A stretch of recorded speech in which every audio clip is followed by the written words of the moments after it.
नमस्कार, स्वदेश न्यूज की खास पेशकश बातें सितारों की में आप सभी का स्वागत है। मैं हूं भागीरथ साहू। बातें सितारों की में आज हम रूबरू होंगे अभिनेत्री शालिनी विष्णुदेव से। शालिनी का जन्म मुंबई में हुआ। बेटे कंप्यूटर साइंस की पढ़ाई की, फिर हायर स्टडी के लिए सिंगापुर गई और वहां पर बैंक में जॉब भी किया। जॉब के साथ शालिनी ने रंगमंच शुरू किया और कई नाटकों में अभिनय किया। शालिनी ने सिंगापुर में ही कई टीवी सीरियल में एक्टिंग भी की है। इसके बाद शालिनी इंडिया वापस आई और Hindi feature film play this में मुख्य भूमिका निभाई। फिर फिल्म सेवन हिल्स में भी मुख्य भूमिका निभाई है। शालिनी ने फिल्मों के साथ टीवी सीरियल भोतू में राखी का किरदार निभाया है।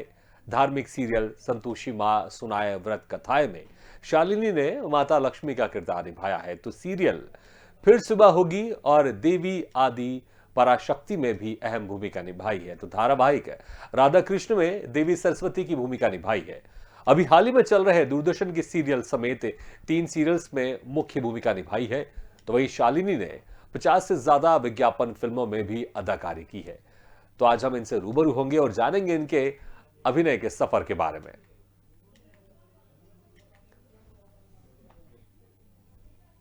तो आज हमारी गेस्ट होंगी शालिनी विष्णुदेव।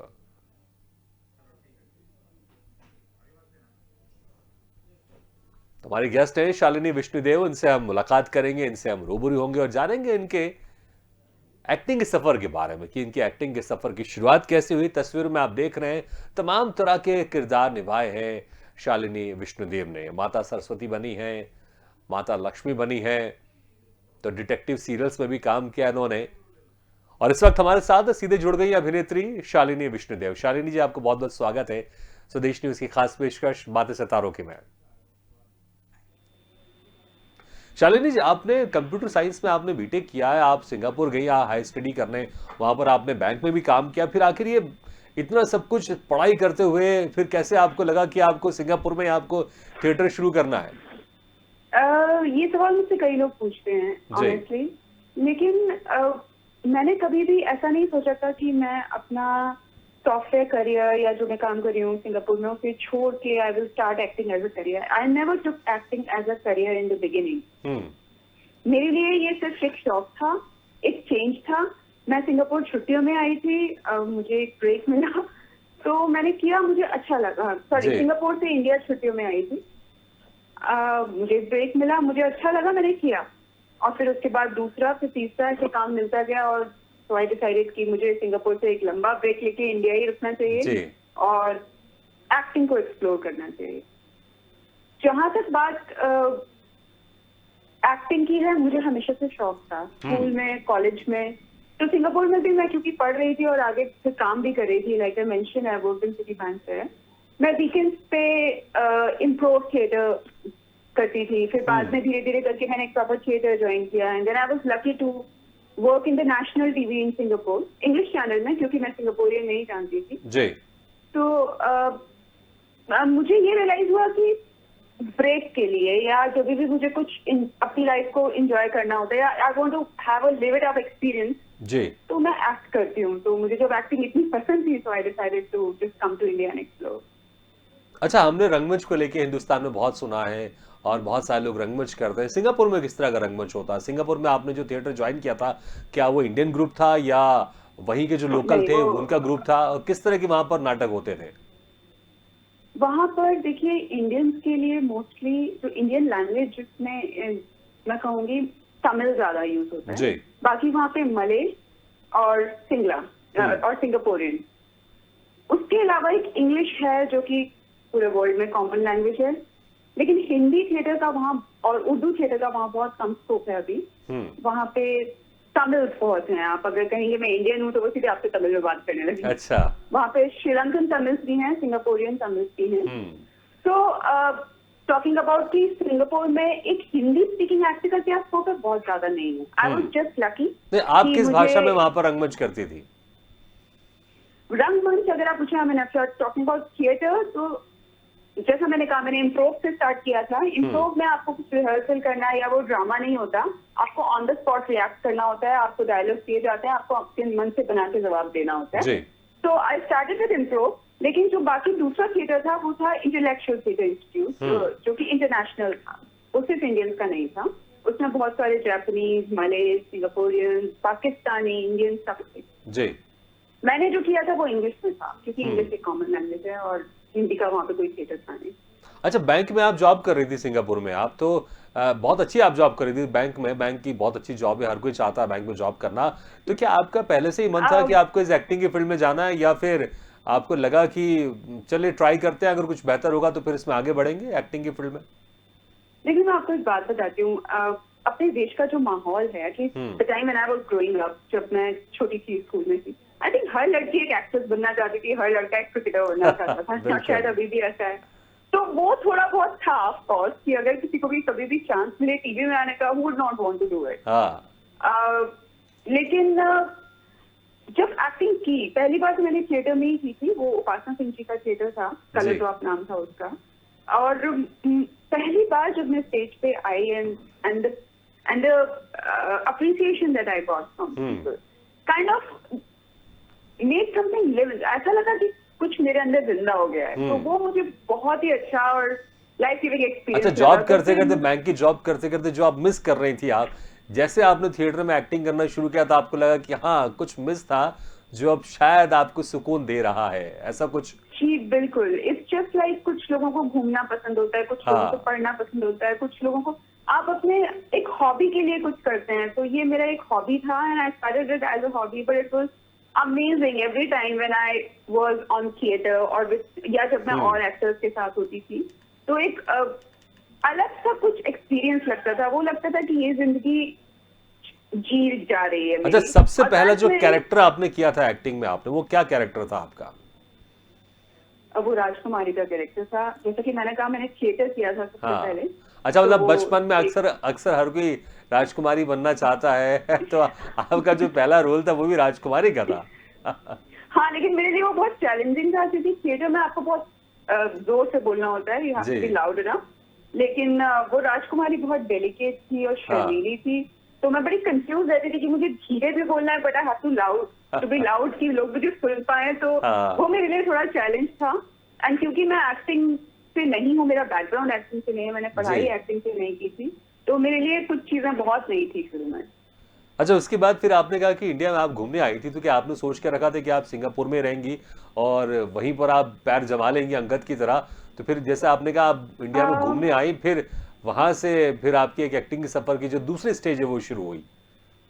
कि देखिए, घूमने आई कहना ठीक नहीं होगा, मेरे पेरेंट्स यहीं थे, मैं यहीं की हूँ। मैं वापस घर आई थी, मैंने एक ब्रेक लिया था फॉर बैक पैकिंग ट्रिप। मतलब मुझे ट्रैवलिंग बहुत पसंद है, I wanted to go backpacking in mountain.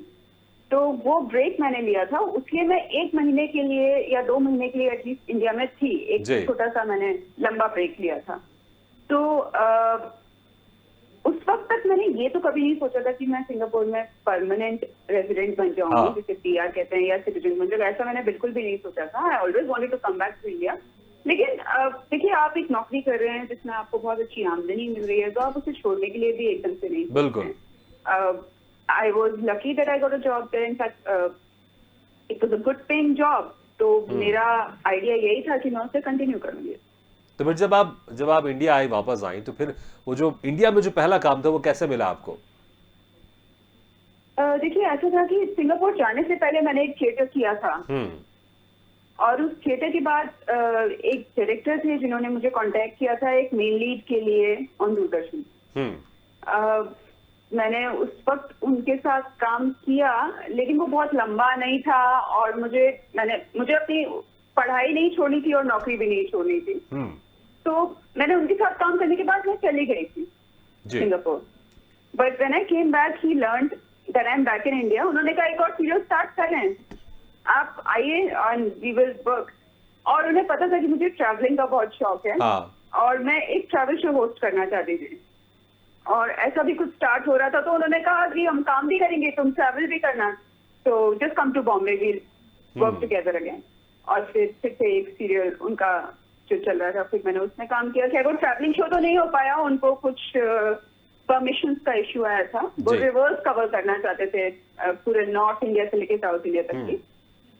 That could not happen because of some permission issues, but even so I was lucky to get another show. तो कौन सा वो जो दूसरा शो था आपका जो आपको मिला, और उसमें क्या कैरेक्टर था आपका? वो शो करण राजदान जी का था। उसमें मैं एक पैरेलल लीड हीरोइन थी। वो ऑनगोइंग शो था, जी उसका नाम अमृता था, और उसमें एक नए किरदार की एंट्री हो रही थी, Sarika. So I was playing Sarika in it and it was amazing experience. उसके बाद फिर फिल्म मिली, फिल्म के बाद एक Amazon प्राइम शॉर्ट फिल्म मिली, फिर एक और सीरियल मिला, और क्योंकि हर किरदार इतना अलग होता था और मुझे ऐसा लगता था इसे करने में ज्यादा मजा आएगा, so I never thought of going back after that. जो फिल्म है आपकी प्ले दिस, किस तरह की फिल्म है? इसमें आप मुख्य भूमिका में है, तो क्या कोई इसमें आपका किरदार था और ये फिल्म है किस तरह की, जरा ये भी हमारे दर्शक जानना चाहेंगे। देखिए, ये फिल्म जो है वो एक्चुअली श्रीलंकन गवर्नमेंट ने फंड की थी। उन्होंने इनिशिएट की थी। वो चाहते थे कि श्रीलंका में टूरिज्म बढ़ाएं, जी, लेकिन हमारे हिंदी सिनेमा का इतना पावर है, मैं कहूंगी that people want to promote their tourism through Indian cinema. हाँ, क्योंकि वहां पे हालांकि श्रीलंका में लोग हिंदी कम समझते हैं, लेकिन वो लोग भी हिंदी फिल्में बहुत देखते हैं। तो उन्होंने सोचा कि अगर इंडिया में एक फिल्म बनाएंगे जिसमें श्रीलंका में शूट किया जाएगा तो उनका टूरिज्म प्रमोट होगा। जी। So the film was entirely shot in Sri Lanka, और उसमें श्रीलंका के अलग अलग खूबसूरत जगह कवर की गई थी, उसके अलग अलग गानों में। उसमें मैंने एक शायरा का किरदार निभाया था।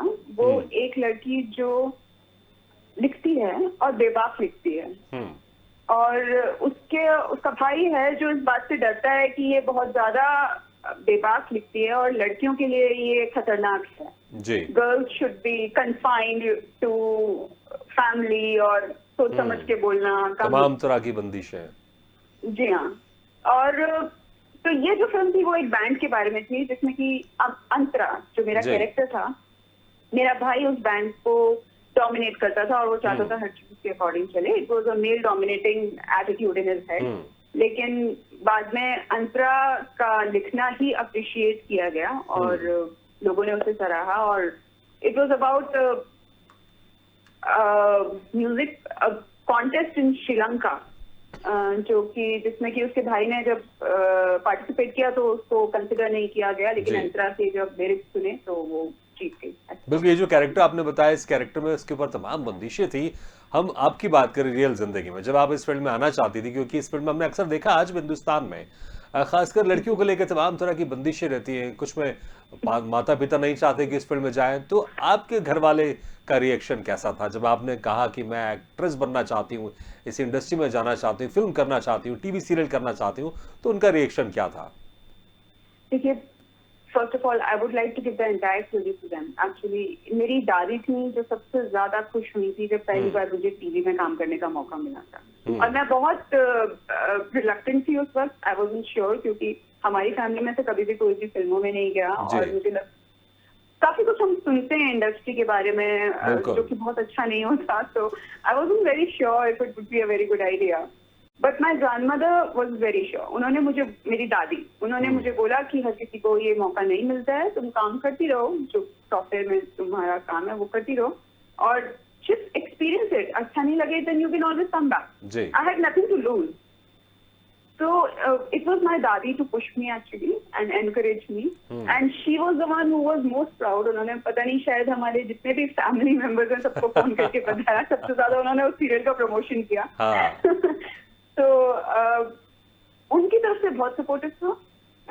उसके बाद वापस आने, लेकिन सिंगापुर से वापस आना मेरे लिए बहुत बड़ा डिसीजन होता अगर मैं उस तरह डिसाइड करती तो। मगर वो बहुत धीरे धीरे हुआ। पहले मैंने एक सबैटिकल लिया, फिर धीरे धीरे आई डिसाइडेड टू कम। तो so it was very supportive, but also of course parents हमेशा चाहते हैं कि उनके बच्चे खुश रहें। एंड आई थिंक मेरे पेरेंट्स को कहीं ना कहीं पता था कि एक्टिंग में कर लेती हूँ and I should explore that also. और शुरू में क्योंकि मैंने सिर्फ एक ब्रेक लिया था, तो दे वर हैप्पी विद इट। अभी जब मैं कहती हूँ कि this is my permanent career now, मुझे यही पसंद है, तो एक मिक्स्ड उनकी तरफ से रिप्लाई आता है। हालांकि शुरू में दे वर वेरी हैप्पी, लेकिन पिछले कुछ सालों में हमारी इंडस्ट्री के बारे में काफी कुछ गंद उछाली गई है। बिल्कुल। उसके बाद से उनको लगता है कि पता नहीं इतना सेफ है या नहीं आउटसाइडर्स के लिए, क्योंकि मैं एक आउटसाइडर हूँ, क्योंकि मैं मेरे फैमिली में कोई भी फिल्मों में नहीं जी। है, तो will it be easy for me. तो बड़े तो मुश्किल उनको से बस वो एक जी। चिंता है, मगर हाँ कभी भी पाबंदी नहीं थी। और हाँ। आई थिंक आज मैं यहाँ पाबंदी पे नहीं थी, लेकिन थोड़ा सा कंसर्न है, आपके परिवार वाले आपको लेके थोड़ा चिंता करते हैं, कंसर्न है कि मेरी बेटी इस फील्ड में जा रही है, और जो आपने कहा कुछ इस तरह की बातें सामने आती है कभी कभी। कंसर्न होना लाजमी है, यही प्यार है, माता पिता का यही प्यार है, पापा मम्मी का, कि उनके जो बच्चे होते हैं उनको लेके वो चिंतित रहते हैं, उनके करियर को लेकर। अच्छा, उसके बाद जो बहुत सारे आपने काम किए हैं, 50 से ज्यादा आपने ऐड फिल्में की हैं, आपने सीरियल भी किया, आपने एक भोतू सीरियल है, इसमें आपने राखी का किरदार निभाया है। नाम बड़ा डिफरेंट किस्म का लग रहा है मुझे, भोतू, मतलब थोड़ा सा इसके बारे में आप बताएं, क्या है कुछ नाम से तो ऐसा लग रहा है शायद कोई बंगाली सीरियल है, ऐसा लग रहा है ये। जी हाँ, जी हाँ, जी हाँ। ये इट इनिशिएटेड इन बंगाल, और ये बंगाल का टीआरपी नंबर 1 था for a very long time. इस सीरियल की जो मुख्य कलाकार है वो एक छोटी बच्ची है जी। सिर्फ 4-5 साल की थी वो, हाँ। आर्शिया। और इस सीरियल की कहानी कुछ ऐसी है कि वो बच्ची मर जाती है और उसकी आत्मा रह जाती है, और वो अपनी माँ से अलग नहीं होना चाहती। तो वो अलग अलग तरह से कोशिश करती है अपनी मम्मी से कम्युनिकेट करने की, लेकिन उसकी मम्मी उसको देख नहीं पाती। तो इसमें जो संवाद थे, क्या वो बंगाली में संवाद थे? जी नहीं, ये बंगाली सीरियल था। हाँ। जी टीवी बांग्ला में ये पहले बना था, फिर उसको रीमेक किया था इन हिंदी। अच्छा, फिर बाद में हिंदी तो में उसमें बना सब होगा। कुछ। जी हाँ, जी हाँ। Only that little girl was the same actress, जी। बाकी सारे एक्टर्स हिंदी के एक्टर्स थे, बॉम्बे के, और बॉम्बे बिल्कुल। में ही शूट होता। जी। अच्छा शालिनी जी, एक फिल्म है गेम्स ऑफ 4 आवर, ये 4 घंटे में एक सिंगल टेक में बनी एक फिल्म है, और इसमें आपने जी हाँ। सीबीआई ऑफिसर का आपने किरदार निभाया। तो बड़ा मुश्किल, मतलब मैं तो बड़ा हैरान हूँ कि एक टेक में 4 घंटे की फिल्म बन गई, मतलब सिर्फ 4 घंटे में एक टेक में फिल्म। तो कैसे शूट किया, और क्या इसके बीच, क्योंकि गिनीज बुक ऑफ रिकॉर्ड में भी इसका शायद नाम दर्ज है इस फिल्म का। जी हाँ, जी हाँ। इस फिल्म के सबसे अच्छी बात यही थी, and that was the reason I immediately signed it. मुझे जब ये फिल्म नरेट की गई तो उसकी स्टोरी भी बहुत अच्छी थी, वो तो मैं खैर डिस्क्लोज नहीं कर सकती। लेकिन ये फिल्म है कुछ 5 सीबीआई ऑफिसर्स के बारे में, जिसमें सिर्फ एक लड़की होती है, बाकी 4 लड़के होते हैं। और एक टेररिस्ट होता है जो उनको क्यूज छोड़ता जा रहा है और जी। उनसे बोल रहा है catch me if you can. और कैसे उनकी एक जर्नी वो कवर करते हैं उस टेररिस्ट को एंड में पकड़ने के लिए। तो हाँ, ये बहुत चैलेंजिंग था। बिल्कुल, लेकिन क्योंकि most क्योंकि challenging एक इसमें टेक में तो क्या एक ही जगह शूट हुई थी, या फिर लोकेशन जी थोड़ा बहुत नहीं, चेंज हो रहे थे? एग्जैक्टली यही मैं आपको बताना चाह रही हूँ। हाँ। क्योंकि वो टेररिस्ट क्यूज छोड़ता जा रहा है उसको पकड़ने के लिए, तो लोकेशन चेंज होती जा रही है। अच्छा। उसे ट्रैक कर रहे हैं, हम बाजार में भी जाते हैं, हम एक ट्रैफिक वाले एरिया में भी जाते हैं, हम एक पुरानी बिल्डिंग में भी जाते हैं, हम मस्जिद के पीछे भी जाते हैं उसको पकड़ने। तो ये 4 घंटे का एक ही टेक है, इसलिए क्योंकि अब तक की जो रिकॉर्ड में है, Guinness book of world record में जो अब तक है वो 3.5 घंटे की है, सबसे लंबी फिल्म। और इसलिए ये 4 घंटे की बनाई गई, so that it can be the longest film shot जी। In 1 take. अच्छा, दर्शकों की फिल्म कहाँ देखने को मिलेगी अगर वो देखना चाहे तो? देखिए, अभी तो ये फिल्म शुरू में वो लोग गिनीज बुक में सबमिट करना चाहते हैं और फिल्म फेस्टिवल्स में डालना चाहते जी। हैं। उसके बाद I am sure once it's release there it will. बिल्कुल, It क्योंकि depends मैं upon भी the देखना producer. चाहूंगा कि एक टेक में 4 घंटे की फिल्म बनी है, तो वाकई बिल्कुल जी देखना हाँ, चाहूंगा, जी हाँ। क्योंकि बहुत एक चैलेंज वाली बात होती है कि सिर्फ जी एक हाँ। टेक में 4 घंटे की एक फिल्म बनाना, और आपने कहा लोकेशन भी इसकी चेंज है बहुत सारी। अच्छा शालिनी जी, बहुत सारे आपने काम Sorry. किया, आपने ऐड फिल्में भी की हैं, तो कोई अगर कोई संवाद आपको अगर याद हो, कोई डायलॉग, तो हमारे दर्शक जरूर सुनना चाहेंगे, क्योंकि आपकी आवाज बड़ी खूबसूरत है, तो हमारे दर्शक आपकी खूबसूरत आवाज में कोई Oh my संवाद God. सुनना चाहेंगे। I didn't see that coming. लेकिन कोई भी आपका मनपसंद डायलॉग? कोई मेरा मनपसंद ऐसा कोई फेमस डायलॉग, वेल एक्चुअली जो फिल्म मैंने की थी उसमें काफी शेर थे। जी। मे बी लेकिन मुझे अभी अचानक ऐसे तो कोई शेर याद नहीं है, मगर मेरा मनपसंद डायलॉग, हाँ। I don't know, I didn't see that come. हाँ, तो उसमें एक लाइन थी जिसमें मैं श्रीलंका में बैठी हूँ और जी। अपने एक फेलो हाँ। म्यूजिशियन और एक फ्रेंड से बोलती हूँ कि यहाँ का पानी कितना साफ है ना। और होता कुछ ऐसा है कि उससे पहले मेरे भाई के साथ मेरा झगड़ा हुआ होता है और मुझे पता चलता है कि वो उसका असली चेहरा थोड़ा अलग है। जी। तो मैं उससे बोलती हूँ, वो कहता है हाँ यहाँ का पानी भी साफ है। देन आई टेल हिम यहाँ का पानी इतना साफ है कि यहाँ पे सबके चेहरे साफ नजर आ जाएंगे। तो I think that was a very चलिए मैं थोड़ी सी रिक्वेस्ट करता हूँ, क्योंकि जो धारावाहिक है संतोषी माया सुनाया व्रत कथा है, इसमें आप माता लक्ष्मी का किरदार आपने निभाया है, तो आप सरस्वती जी भी बनी हुई हैं आप, क्योंकि फोटोज भी हम दर्शकों को दिखाते हैं बीच बीच में। तो कैसा लगता है जब इस तरह के धार्मिक सीरियल में आप किरदार निभाती हैं, क्योंकि बड़ा चैलेंज इस तरह के रोल होते हैं कि जब हम इस तरह के किरदार में जाते हैं तो क्या किसी तरह की कुछ प्रिपरेशन इसके लिए आप करते हैं खास तौर पर, और जब उस किरदार में आप ढलते हैं तो क्या कुछ महसूस करते हैं आप? देखिए, मैं आपको ये बताना चाहूंगी कि मेरे लिए अब तक सबसे चैलेंजिंग अगर कुछ रहा है, हालांकि I have played a doctor, I have played police, I have played CBI, I even played dead, मतलब 7 लाइफ जो फिल्म है जो अमेज़न प्राइम पे अभी है, उसमें मैं ब्रेन डेड भी हो जाती हूँ बाद में। लेकिन सबसे मुश्किल जो मुझे लगता है वो भगवान प्ले करना है जी, क्योंकि वो आप कभी महसूस नहीं कर सकते, वो आप सिर्फ इमेजिन कर सकते हैं कि कैसा महसूस करते होंगे भगवान जी। लेकिन भगवान एक्चुअली कैसे होते हैं वो तो हमें भी नहीं पता, वो तो अनंत हैं। तो शुरू में जब पहला भगवान का कैरेक्टर मैंने प्ले किया था, वो सबसे पहले देवी लक्ष्मी का एक रूप था, धरा का रूप था, वो किया था। उसके बाद देवी अदिति किया। देवी अदिति सारे देवताओं की जननी है, स्वर्ग की देवी है। और उसके बाद देवी सरस्वती किया, देवी लक्ष्मी किया।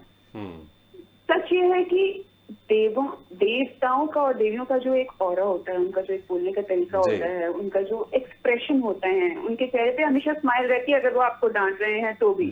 उनकी आंखें ज्यादा झपकती नहीं है, वो ज्यादा एक्सप्रेसिव नहीं होती, उसमें एक कामनेस दिखनी चाहिए। तो एक आर्टिस्ट के लिए वो बहुत मुश्किल होता है कि क्योंकि हम लोगों के लिए आईज आर मोर इम्पोर्टेंट, तो हमें कुछ भी कन्वे करना होता है, डायलॉग या इमोशन, तो हम उसे आंखों से प्ले करते हैं। बट देवताओं का तो वो भी बहुत काम रहता है। तो हम फोटोज में देख रहे हैं, बड़े अच्छे एक्सप्रेशन है और बहुत अच्छे आप उस किरदार में आप जम रही हैं, बहुत अच्छे से आपने उस किरदार को निभाया भी है।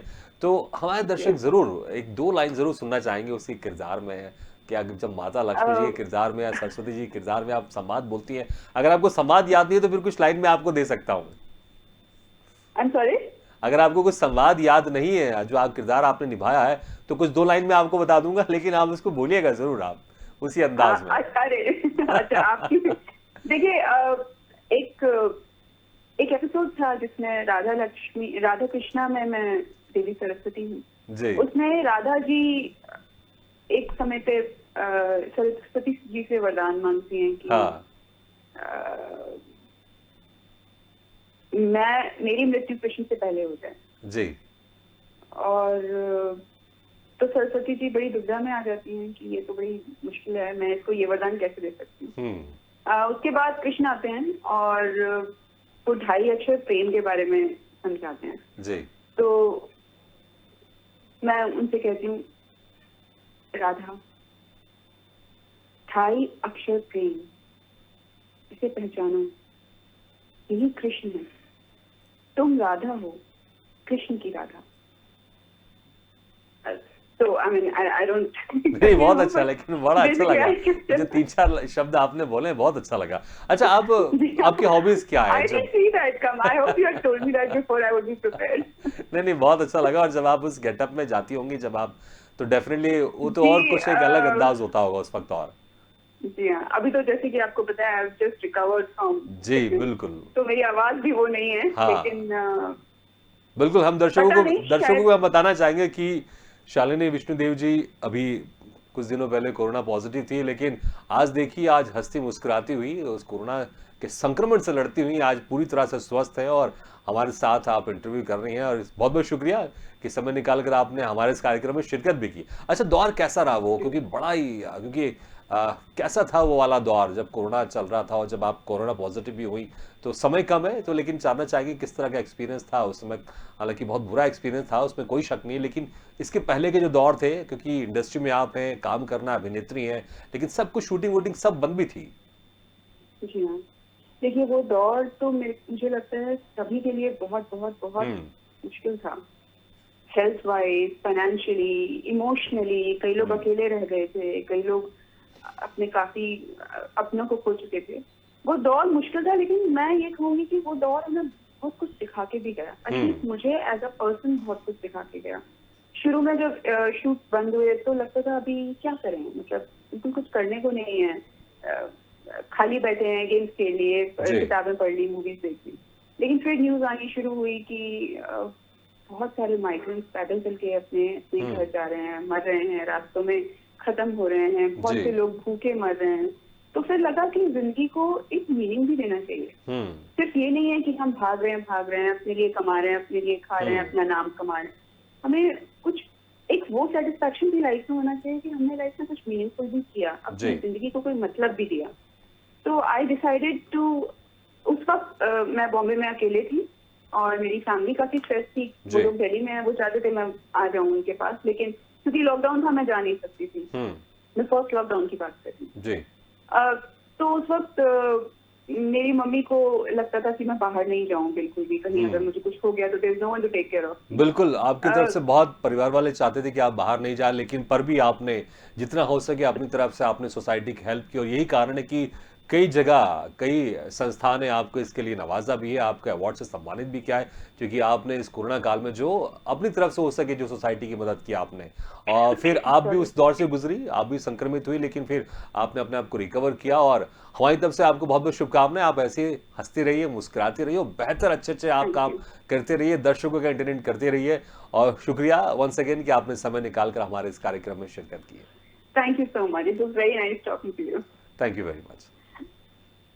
तो बातें सितारों की में आज हम रूबरू हुए अभिनेत्री शालिनी विष्णुदेव से। अगले बार हम फिर किसी शख्सियत से मुलाकात करेंगे, तब तक के लिए दीजिए इजाजत। लेकिन खबरों का सिलसिला लगातार जारी, आप देखते रहिए स्वदेश न्यूज, सबसे पहले देश।